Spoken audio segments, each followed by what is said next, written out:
Olá pessoal, falando desse livro aqui, Jesus, do Charles Perrault, da LPM Pocket Encyclopedia. Ele é de 2010, esse livro. Então, falando mais um pouco sobre ele, né, ele está tratando de Jesus, tratando de questões históricas. É uma questão bastante introdutória. Né? As várias tradições modernas do Novo Testamento costumam trazer ao final um quadro sinótico dos marcos cronológicos mais importantes. Então, você tem ali nos anos 50 e 51, possivelmente foi escrito o primeiro texto, seria a primeira carta aos Tessalonicenses, escrita por Paulo, até o ano de 110. 110 seria a última das cartas, que seria a segunda epístola de Pedro, que já seria um pseudepígrafo, né? Não foi Pedro que escreveu, provavelmente um discípulo de Pedro. Então, esses textos que vão de 50 até 110 é que mais tarde viriam compor o Novo Testamento. A data da morte de Jesus está um pouco mais comprovada, por volta dos anos 30, por causa da Páscoa judaica. Né? Foi na Páscoa judaica, sobre a época de Pôncio Pilatos. Pôncio Pilatos governou de 26 a 36. E a Páscoa judaica vai cair, então, numa sexta-feira, né? Ali, segundo os marcos ali do texto do Evangelho, seria por volta do ano 30.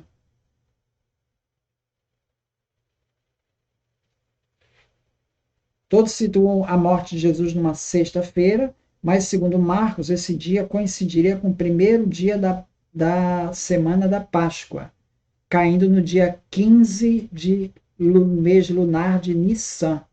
Isso está em Marcos 15, 25, 33. Nesse caso, o juiz romano teria pronunciado sua sentença na sexta-feira de manhã cedo, sexta de manhã, 15 de Nissan. A execução foi logo depois, por volta de meio-dia. Agora, João, ele já traz uma cronologia diferente, porque a crucificação teria sido na véspera da Páscoa, então seria na quinta-feira, ao meio-dia, João 19:14. E a morte de Jesus teria sido ocorrido no momento em que se matam os cordeiros degolados para preparar a ceia pascal vespertina.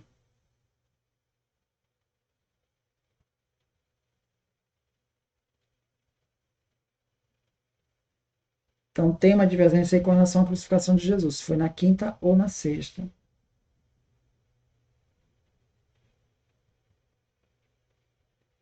O evento se dá no contexto, de qualquer maneira, ou quinta ou sexta, foi na Páscoa judaica, como aparece com Paulo em 1 Coríntios 5, 7.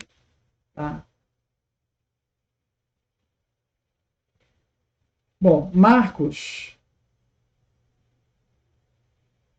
ele diz que Jesus esteve lá em Jerusalém uma vez. Os sinóticos trabalham com essa hipótese, né? Mas o Evangelho de João fala em 3 idas a Jerusalém. Em João 2:23, 6:4 e 13:1. Então, essas 3 idas seriam 3 anos consecutivos, que seriam os 3 anos de ministério de Jesus. Inclusive, o episódio dos cambistas, que Jesus vira os cambistas, seria na primeira das visitas, tá? Seria no primeiro, não seria no terceiro. Nos sinóticos, esse episódio de cambistas e tudo mais acontece uma vez só, que é na única ida que é descrito. E dali Jesus já vai para ser executado. Então, por isso muitos acreditam que o ministério de Jesus é de 3 anos, baseado no Evangelho de João. E esse ministério, ele teria começado, como ele morreu em 30, ele começaria por volta do ano 27.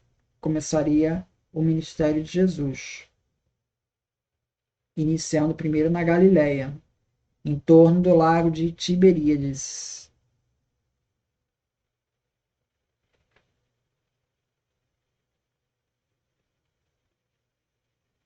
Aí ele chama a atenção que nos relatos da época, né, da época de Jesus, a criança ela não tem muita vez, não se dá muita ênfase para a criança,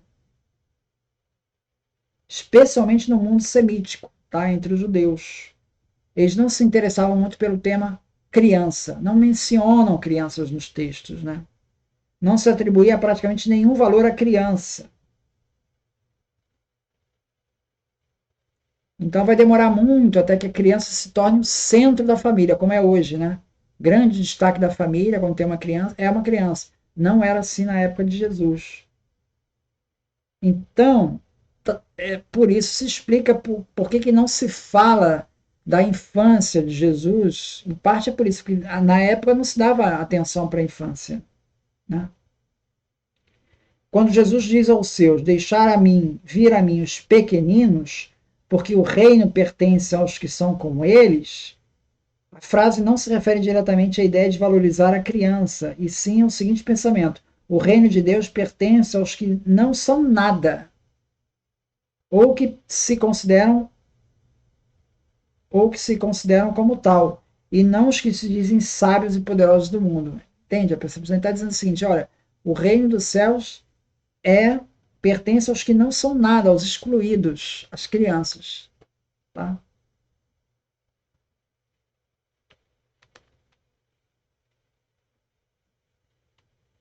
Uma ou duas décadas depois de Marcos, os relatos da infância de Mateus e Lucas vêm preencher esse vazio. Então, Marcos não fala absolutamente nada de nascimento de Jesus. Nascimento de Jesus vai aparecer em Mateus e Lucas. E vai aparecer contraditório. Não, os dois relatos não se casam perfeitamente. Um foge para o Egito, o outro tem censo. As coisas não estão batendo muito bem.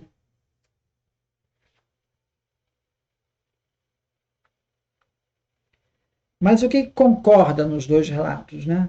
Bom, pontos concordantes são os seguintes: uma virgem chamada Maria foi dada em casamento a José, filho de Davi.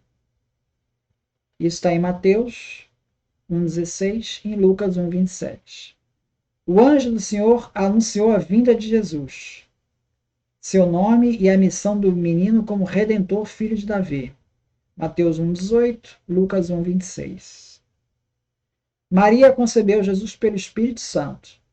Mateus 1,18, Lucas 1,26. Antes de viver junto com José, ela concebeu Jesus no templo de Herodes. Mateus 2,1, Lucas 1,5. Em Belém.